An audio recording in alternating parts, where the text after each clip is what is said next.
자, 오늘 설교 말씀입니다. 오늘 설교는 복음서 강의 120번째 시간입니다. 대충 한 150번쯤 되면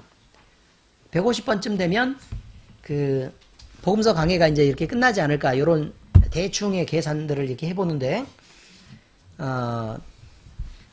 뭐 괜찮았죠.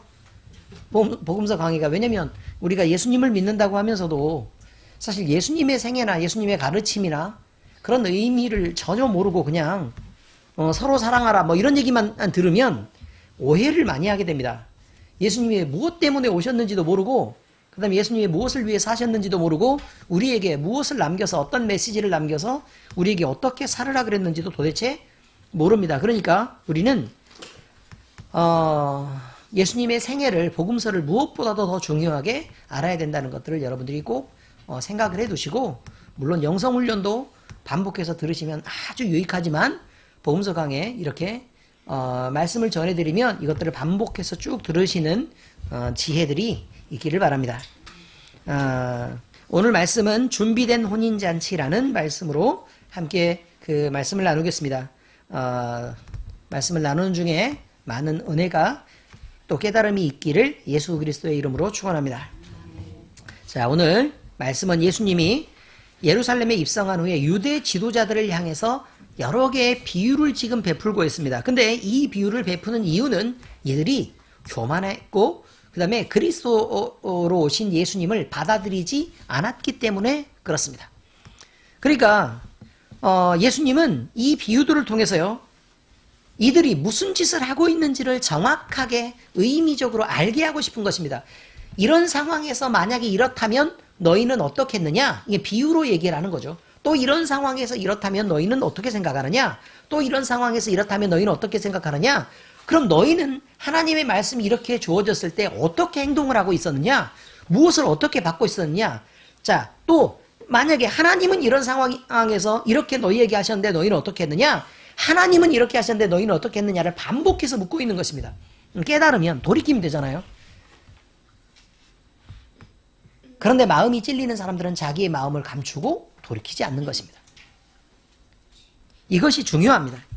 자, 내용을 1절부터 다시 한번 살펴보겠습니다. 1절부터 보면 예수님은 다시 비유를 베푸셨습니다 라고 얘기하죠. 예수께서 다시 비유로 대답하여 이르시되 라고 얘기했으니까 다시 베풀었다 라고 얘기하니까, 그러면 한 번 베풀었던 게 아니고 반복해서 베풀고 있다는 뜻이잖아요. 그죠? 그러니까 이 비유는 다른 앞선 비유에 뒤이어서 주신 비유의 말씀이다라는 의미이고, 그 앞의 비유와 지금 이번에 말씀하실 이 비유는 연관이 매우 깊은 말씀이다라는 것을 전달하는 내용이기도 합니다. 자, 그러면 우리는 앞선 비유를 이제 다시 한번 살펴보아야 합니다. 앞선 비유는 두 가지가 있었습니다. 첫 번째 비유는 뭐였죠? 포도원을 가진 한 농부에게 두 아들이 있었다. 그런데 큰아들을 먼저 불러놓고 아버지가 얘기를 했는데, 너는 포도원에 가서 애야 일을 해야겠다. 그런데 큰아들은 그 얘기를 예 아버지 하고 들었지만 자기 일에 바빴던지 아니면 어쨌든지 결국 그는 포도원에 가서 일하지 않았다. 그런데 둘째 아들을 불러놓고 아버지가 얘기를 했다. 애야 너도 포도원에 가서 일을 해야겠다. 그러니까 둘째 아들은 아버지 싫어요. 내가 왜 가요 거기를. 이라고 얘기해놓고 뒤로 돌아 나와서 보니 아버지가 하신 말씀이 있는데 내가 그 말씀을 지키지 않으면 안 될 것 같아서 돌이켜서 회개하고 포도원에 가서 일을 하게 되었다. 자, 그러면 예수님의 말씀은 이거죠. 두 아들 중 누가 아버지의 권위를 인정하고 그 아버지의 말씀을 따르는 자였겠느냐? 라는 말씀이 첫 번째 비유였습니다. 뭐 대충 이해를 하시죠? 자, 이 비유는 유대인들이 하나님이 메시아를 주시겠다고 얘기하시고 너희는 이렇게 준비해라 라고 하신 그 말씀이 있었는데, 예 알겠습니다 라고 대답하고 그 메시아를 거부하고 듣지 않는 자들이 있고, 그들이 하나님의 말씀은 뭐 정확하게 잘 알지는 못했지만 메시아를 기다리고 그 그 다음에 그 메시아의 말씀을 순종해서 하나님의 말씀을 그 복음을 받아들이겠다라고 얘기하는 자들하고 과연 누가 하나님의 뜻대로 움직이는 자냐라는 것에 대한 비유였다 그런 말입니다. 자, 두 번째 비유가 있습니다. 또 다시 포도원이 등장합니다. 그죠? 포도원이 등장하는데 포도원에 주인이 있고 그 다음에 악한 농부가 있었습니다. 그죠? 악한 농부는 신부는 뭐였죠? 종이었습니다. 역시 종이라고 표현되고 있어요. 포도원의 주인은 포도원을 만들었습니다. 그리고 거기에다가 여러 가지 시설들을 잘 꾸며 놓았죠. 울타리도 쳤고 망대도 세우고 포도를 짤 수 있는 즙틀도 만들어 놓아서 모든 농사에 필요한 것들을 완벽하게 구비해 놓고 그 포도원을 세를 주고 타국으로 떠났다 이렇게 얘기합니다.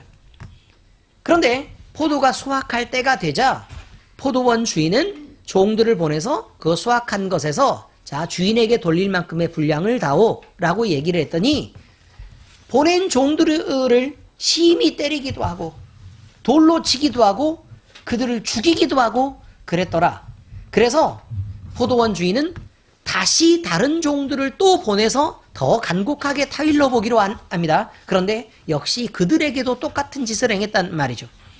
그런데 포도원 주인은 내 아들을 보내면 이들이 존대하지 않을까라고 해서 아들을 보냈더니 이제 이 아들만 죽이면 이 포도는 우리 차지가 될 테니 이 아들을 죽여 없애자라고 그들이 모의하고 아들을 죽였다라는 말이었습니다. 자, 그러면 하나님이 보내신 선지자들을 그들이 핍박하고 때리고 죽이기까지 하고 이제 계속해서 그런 짓을 하더니 하나님의 아들이 그리스도로 오신 그분을 예수님까지 핍박하고 이제 너희들이 죽이려 하는구나 라는 것을 이야기하고 있었던 것입니다. 그래서 메시아로 오신 예수님이 이렇게 돌아가실 것을 예언하기도 하셨고 그리고 유대인들이 자기들의 책임을 포기하고 그들이 하나님을 모실 것을 거부하고 배척했기 때문에 이 천국 복음이 유대인들의 울타리를 넘어 이방인에게 그 책임이 맡겨지게 될 것이다 라는 말씀도 예언했습니다. 그래서 이들을 진멸하고 세를 바칠 만한 다른 이들에게 세를 줄 것입니다 라고 얘기하는 것이 바로 그런 의미를 얘기하고 있는 것입니다. 자, 이제 이어지는 세 번째 비유인 혼인잔치의 비유입니다. 왕이 베푼 혼인잔치. 천국은 마치 자기 아들을 위하여 혼인잔치를 베푼 어떤 임금과 같다 라고 얘기합니다. 아들의 혼인잔치를 앞둔 한 임금이 자기의 종을 보내서 그동안 알고 지냈던 그 다음에 신분이 존귀하고 왕의 잔치에 참여할 만한 많은 사람들에게 초대장을 들려서 보냅니다. 그리고 나머지 종들에게는 아들의 혼인잔치를 성대하게 준비하도록 지시합니다. 그런데요, 갔던 종들이 돌아와서 보고한다는 말이 아니 이 사람들이 혼인잔치에 오기를 싫어합니다. 그리고 혼인잔치에 오는 것을 거부해버립니다 라고 얘기를 하는 것이에요. 그러니까 다시 종들을 또 보내서 잔치를 이렇게 성대하게 준비했으니까 부탁인데 오셔서 이 자리를 빛내주셨으면 감사하겠습니다 라고 다시 간곡하게 얘기를 하는 것이죠. 이렇게 얘기를 했는데도 불구하고 그 종들을 때리고 또 모멸하고 왕의 잔치에 오는 것을 거부하고 그 초청을 거부했기 때문에 왕의 권위를 이렇게 무시했었다라는 것을 지금 얘기하고 있습니다.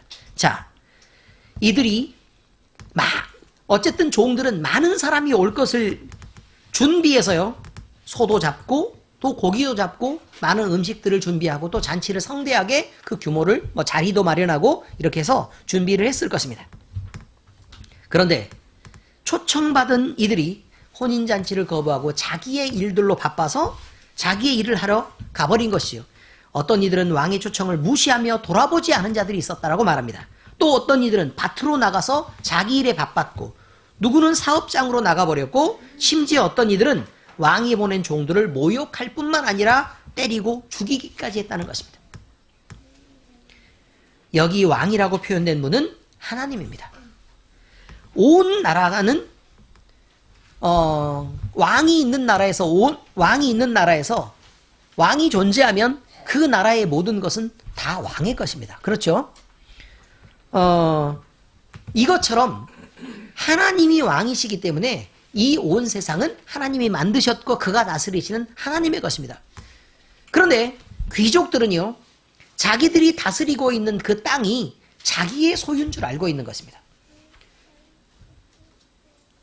왕의 땅에서 농사를 짓고 그 넓은 면을 경작하도록 자격이 주어졌다 그래서 그것이 자기의 소유인 줄 알고 그들이 버티고 자기 마음대로 나는 일이 바빠요 라고 얘기를 하고 있다, 그런 말입니다. 우리 마찬가지입니다. 우리가 하나님의 일을 하고 하나님을 기뻐하고 또 하나님께 영광을 돌리는 일이 우선이어야 합니다. 왜냐하면 우리는 그가 만든 세상에서 살고 있고 그가 다스리는 세상에서 존재하고 있기 때문에 그렇습니다. 그의 초청을 먼저 받고 그의 초청을 더 존귀하게 생각해야 될 책임이 있다는 것을 우리에게 얘기를 하고 있는 것입니다.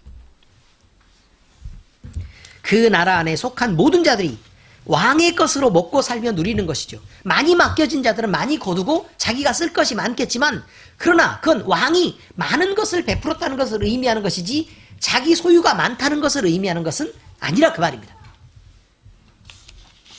그러니까 초청을 받은 자들이 왕의 명령을 거역한다는 것은 사실상 있을 수 없는 일입니다. 하물며 혼인잔치를, 아들의 혼인잔치에서 초청장을 보냈다는 말은 왕이 그들을 귀빈으로 대우했단 말이고 왕의 기쁨을 우리가 함께 나누자라고 얘기했으니까 존귀하게 대우했다라는 말이고 호의를 베푼 사람들이다 라는 뜻이었습니다. 그런데 왕의 이 호의와 친절을 거절한 자들에게 어떤 결과가 있어야 될 것인가 라는 것이죠. 왕은 판단을 할 수밖에 없습니다. 이놈의 새끼가 왜 안 왔을까? 왜 내 말을 그렇게 거부했을까? 그렇지 않습니까? 왜 도대체 내 말은 그에게 아무 의미도 없는 것일까? 여러분이요, 결혼을 하면 부부로 살게 됩니다. 근데 부부로 살 때 남편은 아내의 말을 잘 들어야 합니다. 그렇지 않습니까? 지금 여기서 들어야 된다라는 말은 듣고 지키라는 얘기가 아니라 그냥 마음과 귀로 잘 들어야 한다는 것입니다. 물론 공감하든 공감하지 않고 반대를 하든 간에 그건 다음의 일이고 잘 들어줘야 되는 것입니다. 그래야 그를 존중하는 것입니다. 근데 말을 하고 있는데 그냥 귓등으로도 듣지 않아요. 여기 귓등은 여기입니다. 귓등. 귓구멍으로 들어야죠. 근데 귓등으로도 듣지 않아요. 그래서 내가 한 말은 한결같이 가치도 없고 의미도 없는 것입니다. 만약에 그러면 그런 상황에서 내가 그런 대우를 받고 있다면 우리는 분노하게 됩니다. 왜요? 나를 사람으로 취급하지 않으니까요. 그렇지 않겠습니까? 그런데 지 말은 조금 말 한마디만 하면 다 들어달라 그래요. 내가 6년 4개월 3일 전에 얘기했잖아. 그때 얘기했는데 왜 똑바로 듣고 기억하지 않아? 응? 내가 하는 말은 우습게 들려? 이렇게 얘기하죠. 여러분, 남을 무시하는 사람일수록 자기의 가치를 스스로 높이는 사람입니다. 그래서 자기의 가치가 너무 높기 때문에 남의 말을 듣지 않는 것입니다. 온통 자기가 중심이면 남의 말을 들을 여유가 없는 것입니다. 사람은 자기를 낮춰야만 합니다. 그래야 남의 말이 들립니다. 교만한 자들은 내가 사랑한다고 얘기를 해도 그가 사랑하는 것은 자기 기준에 자기를 세우려고 하는 거고 자기가 그 사랑한다는 사실을 인정받고 싶은 것이지 남을 존귀하게 대우하고 아끼고 그가 높아지기를 바라서 하는 일이 아닌 것입니다. 사랑은 왜곡되어 있는 것입니다.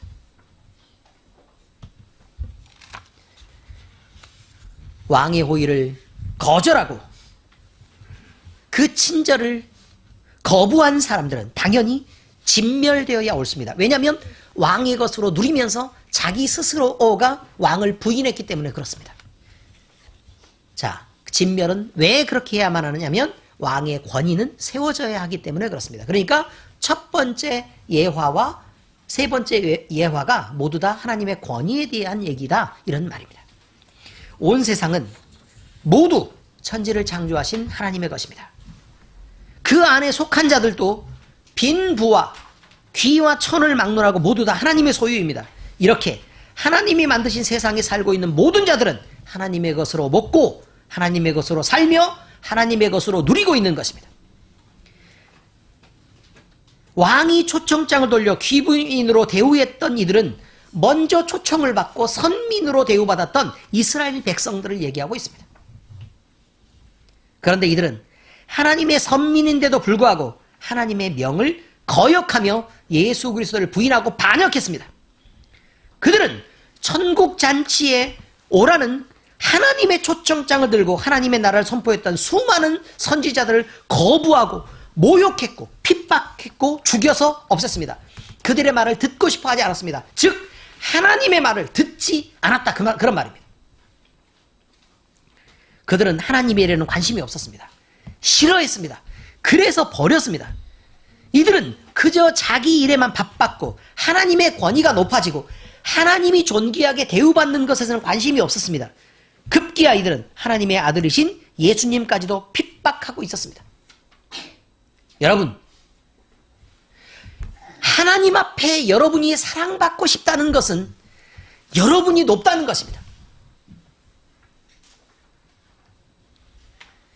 하나님 앞에서 내가 부자가 되기를 꿈꾸고 하나님 앞에서 내가 더 존귀한 신분으로 올라가고 싶고 많은 사람들 앞에서 교회 안에서 중요한 사람으로 인정받고 싶어하는 이런 모든 것들은 여러분이 높고 하나님이 낮다는 뜻입니다. 하나님의 권위가 높기를 바라는 사람은 내가 좀 희생하고 내가 좀 망가지더라도 그가 높아지면 되는 것입니다. 여러분, 여러분이 자식들을 진짜 사랑하시죠? 내 새끼의 입장 그거 조금 무너지지 않기 위해서 부모는 모욕을 감수하는 것입니다.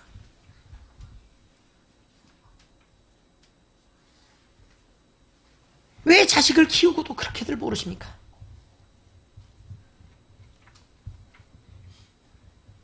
내 새끼 입장이 조금 곤란해질 것 같으면 내가 당하는 창피함이나 모욕 같은 것은 중요하지 않습니다. 그가 높아지면 되는 것입니다. 내 새끼를 살릴 수만 있다면, 또 내 새끼가 나는 엄청 큰 피해를 입어도 되고 우리의 입장이 조금만 좋아질 수 있다면 엄청 큰 피해와 우리의 입장을 고려해서 이 피해를 감수하고서라도 우리 애가 조금 더 나아지기를 바라는 게, 그래서 부모입니다. 하나님께 여러분은 무엇을 어떻게 하고 계시는 것입니까? 여러분이 조금 낮아지고 조금 창피하고 조금 수고스러워도 여러분의 하나님이 그렇게 존귀하게 대우받고 그 이름이 높아지기를 소원하십니까? 아니면 여러분은 하나님에게로부터 많은 것을 뜯어내고 싶어 하십니까? 잘 살피시길 바랍니다. 이어지는 다음 말씀으로는 종들을 모욕하고 죽인 이들을 향한 그들의 죄에 대한 형벌이 주어질 것을 말씀하고 계십니다. 임금은 자기 땅에서 각종 혜택을 받아 누리면서도 임금을 거역하고 임금이 보낸 종들을 모욕하고 죽인 이들에게 분노했습니다. 분노하지 않고 죽이라고 군대 보내겠습니까? 열받으니까 보내죠. 그래서 군대를 보내서 그 살인자들을 진멸해버리고 아예 싹을 잘라버리고 깨끗하게 죽여버렸다, 그런 말입니다. 그들이 속한 마을을 불살라버리고 왕을 거역한 이들에 대한 합당한 벌을 내렸습니다. 여러분, 하나님을 거역하고 하나님의 말씀을 부인하는 자들에게 주어지는 것입니다. 여러분, 목사는요, 설교를 할 때마다 늘 조심합니다. 혹시 여러분에게 저주가 선포될까봐, 그 일이 여러분에게 이루어질까봐 조심합니다.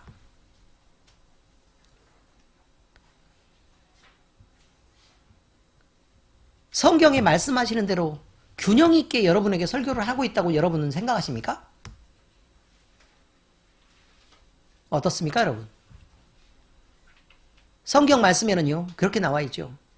하나님을 섬기면 복을 받고 그 다음에 하나님을 제대로 섬기지 않으면 저주를 받을 것이다 라고 얘기하는 그 말씀을 양쪽을 균형 있게 제가 복과 저주를 동시에 말하고 있는 것처럼 보이십니까? 정말 그렇습니까? 여러분, 저는요, 축복의 한 7 정도를 얘기하고 저주를 3도 얘기를 못합니다. 사실. 그게 임할까봐 제 마음이 두렵고 안타깝습니다. 그럼 여러분이 엄청 잘하고 있어서 그럴 줄 아십니까? 그렇지 않습니다. 여러분. 분명히 말씀드립니다.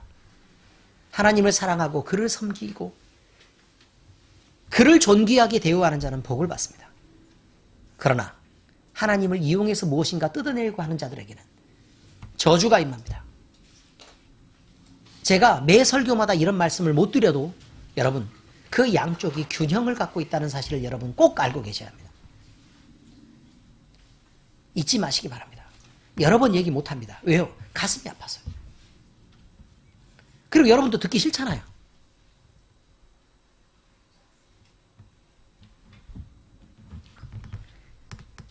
잔치는 차려졌고 아들의 혼인날은 다가오고 있습니다. 그런데 왕은 그 잔치에 다른 이들을 초대하기로 하고 종들을 이제 내보냅니다. 여러분, 초대를 받은 귀인들이 안 오기 때문에 어떻게 해요? 그렇다고 결혼을 안 해요? 아들은 혼인을 시켜야 되는데 하객이 없이 결혼하나요? 왕의 아들인데? 말이 안 되잖아요. 그래서 숫자를 채우기 위해서 그냥 아무렇게나 내보내서 자, 있는 자들은 아무나 그냥 막 데리고 와 라고 지금 얘기했던 것입니다. 아무나 오라 그래라. 아무나. 괜찮다. 아무나 오라 그래. 다 채워 라고 얘기를 했던 것이죠. 그 아무나가 우리입니다.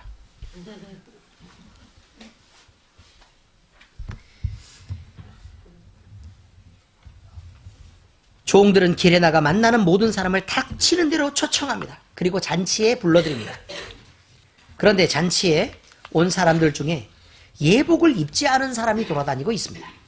왕은 그를 묶어 어두운 밖으로 쫓아내버리고 그가 즐거움에 참여하지 못하도록 합니다. 예복을 입지 않은 그는 왕의 잔치에 참여할 수 없었습니다. 자, 그럼 이게 무슨 말이냐? 이게 중요한 것입니다. 엄청 중요한 말입니다. 자, 우리는 아무나입니다. 초청을 받아서 왕의 잔치에 들어갔습니다. 들어가 있어요. 근데 왕이 돌아보니 예복을 입지 않았다는 거예요. 그래서 그를 쫓아냈다고 얘기합니다. 기본적인 예의도 갖추지 않았다는 거예요. 그것 역시 왕의 권위를 무시하는 것입니다. 자, 이 내용은 유대인이 거부한 천국 복음에 대한 말씀입니다. 유대인들은 예수 그리스도의 복음을 거부하고 하나님 나라의 혼인잔치에 참여하는 것을 거부했습니다. 그러자 유대인들은 크게 진멸당하고 말았습니다. 저번 시간에 말씀드렸죠? 유대인들이 무슨 꼴을 당했는지에 대해서. 그것도 잊지 말라는 거예요. 이들은 분명히 하나님의 뜻을 받아들이는데 실패했습니다. 하지만 하나님은 이들의 실패를 하나님의 실패로 결과하지 않았습니다. 그리고 이 복음을 이방인에게 넘어가게 하셨습니다. 그래서 복음은 소아시아로 퍼져갔고 소아시아를 지나 유럽과 아프리카 대륙으로 거기서 오세아니아 대륙으로 그 다음에 아메리카 대륙으로 전해졌고 또다시 거기서 아시아로 예수 그리스도의 복음이 온 세상의 지구를 한 바퀴를 돌고 온 세상에 전파되게 되었습니다. 그리고 다시 복음은 동아시아를 거쳐서 다시 이스라엘로 돌아가고 있습니다. 그래서 우리를 비롯한 많은 사람들은 이 예수 그리스도의 복음을 듣고 하나님 나라의 잔치에 초청을 받게 된 것입니다. 그런데 여기 잔치에 참여하는 자들의 예복에 관한 중요한 내용이 등장합니다. 왕의 잔치에 참여하러 온 자들 중에서 예복을 갖춰 입지 않은 자는 쫓겨남을 당했기 때문에 그렇습니다. 그것도 묶여서 쫓겨남을 당했다 이렇게 되어 있습니다. 성경에는 이 예복을 세마포 옷이다 라고 표현하고 있습니다. 세마포는 마 있죠? 마인데 마에 가는 실로 짠 천을 말합니다. 그러니까 가는 실이란 말은 고급이란 뜻이에요. 두꺼운 실로 두텁게 짜면 그냥 이렇게 값싼 거고요. 그 다음에 가는 실로 짜면 고급인 것을 말합니다. 여러분, 메리아스도 똑같은 메리아스가 아닙니다. 예를 들어 뭐 70방짜리가 있고 80방짜리가 있고 100방짜리가 있습니다. 백수인가요? 수예요? 수래요, 수. 그래도 또 이런 것도 아는 목사가 드뭅니다. 그러니까 목사님들은 대충 사주면 있고 사모님들 사주면 있고 막 이랬습니다. 어느 정도 수준이 되니까 그래도 이 정도 알고 있는 것입니다. 그런데 수라고 모르고 방이라고 아는 그 정도 수준밖에 안 된다. 뭐 이런 거죠. 간사님 알고 있었습니까? 몰랐죠? 그럼요. 아직 나이가 먹어야 되는 거예요. 여러분, 그런데요. 70수짜리하고 100수짜리는 가격이 천지 차이입니다. 왜냐하면 70수짜리는 거친 메리아스입니다. 100수짜리는요. 아주 고급스럽고 보들보들합니다. 쫀쫀해서 변형도 잘 되지도 않습니다. 고급입니다. 자, 이런 말씀을 드립니다. 세마포옷은 마로 짜긴 짰으나 아주 고급이란 뜻입니다. 근데 세마포라 그러니까 정결함을 상징한다고 얘기해서 사람들은 이것이 순백색이구나 라고 생각하는 사람들이 있는데 아닙니다. 아이보리색입니다. 대충 이해를 하셨죠 이제? 네. 그런데 깨끗한 아이보리색입니다. 깨끗한 밝은 아이보리색. 뭐 대충 이해가 되십니까? 세마포옷입니다. 자, 그런데 세마포는 정결함을 의미해서 성전의 휘장을 짤 때 세마포로 되어 있습니다.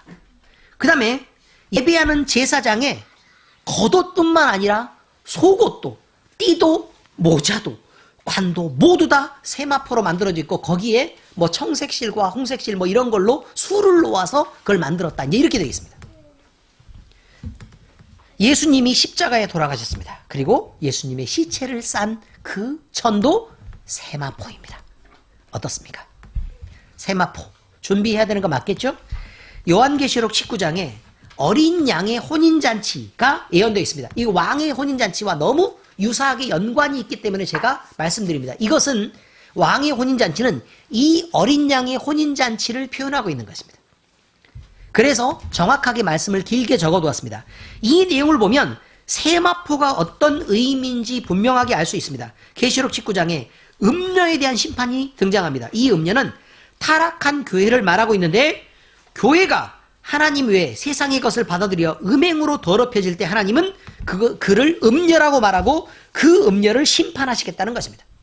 그런데 음녀를 심판한 후에 이제 어린 양의 혼인잔치가 열리는데 그 혼인잔치에 세마포 옷을 입힌다.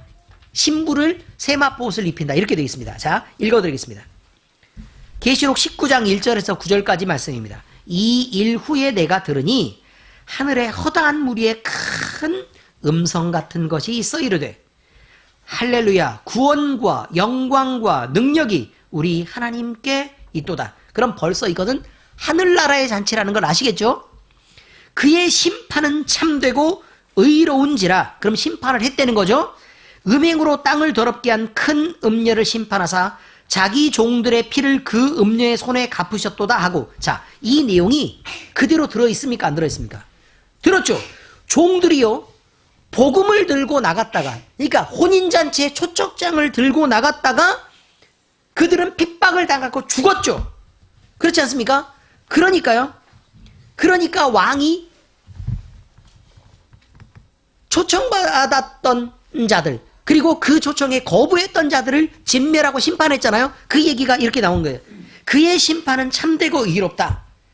그런데 그들이 왜 심판을 받아야만 하냐면 왕이 초청을 했는데 왕의 것으로 누리고 왕의 것으로 살고 자기 이 자신마저도 왕의 것이면서도 그는 왕을 거부하고 다른 것들을 섬겼다는 거예요. 이런 것입니다. 그래서 음녀라고 얘기하고 그것을 심판했다. 그리고 자기 종들의 피를 그 음녀의 손에 갚으셨다. 이렇게 얘기하고 있습니다. 대충 이해가 되시죠? 이제 두 번째 할렐루야 하니 그 연기가 세세토록 올라가더라. 그 연기는 뭐겠어요?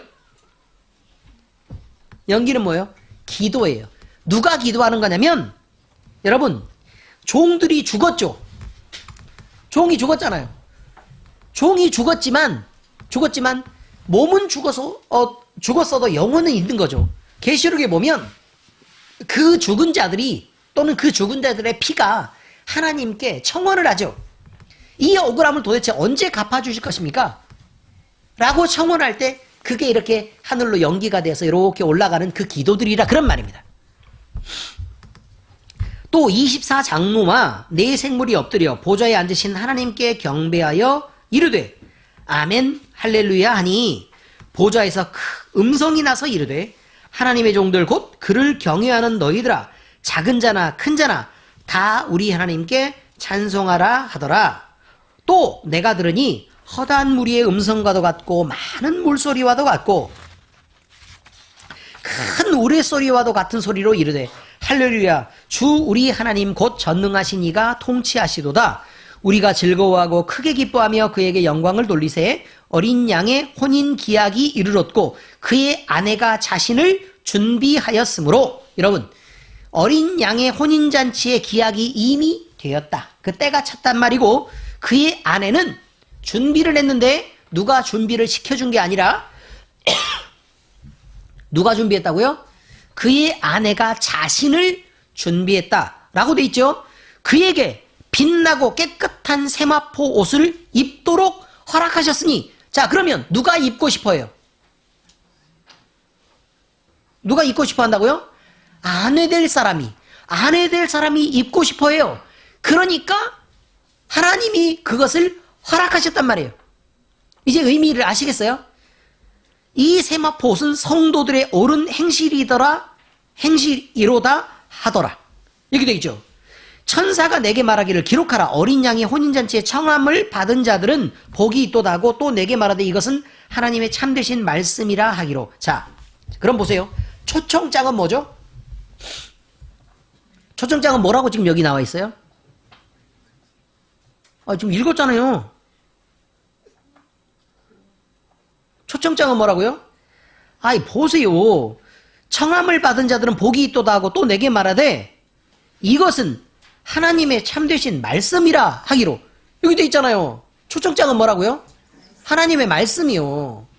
하나님의 말씀으로 여러분에게 선포되면 여러분은 초청장을 받은 거란 말이에요. 그걸 받고 안 받고는 여러분의 몫이에요.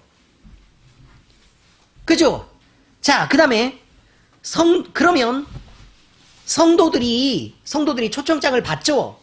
받았으면 하나님 나라에 이제 초청장을 받았으니까 어린 양의 혼인잔치에 갈 수 있는 거잖아요. 자, 갔어요. 그런데 갔는데 갈 때 신부는 뭘 입고 싶어요? 세마포 옷을 입고 싶어요. 세마포 옷이란 뭐냐면 성도들의 옳은 행실을 얘기하는데, 그런데 세마포 옷은 옳은 행실이에요. 그런데 그 세마포 옷은 정결하기 위해 피를 뿌려야 돼요. 그럼요. 그건 세례를 말해요. 무엇의 세례요? 예수 그리스도의 보혈로 씻기는 세례를 의미해요. 거듭남이라고요. 의미를 아시겠죠? 그럼 단계가 한 단계일까요? 두 단계일까요? 조건이 두 개가 있어야 된다니까요? 두 개가 있어야 돼요. 자, 그 조건의 첫 번째는 뭐예요?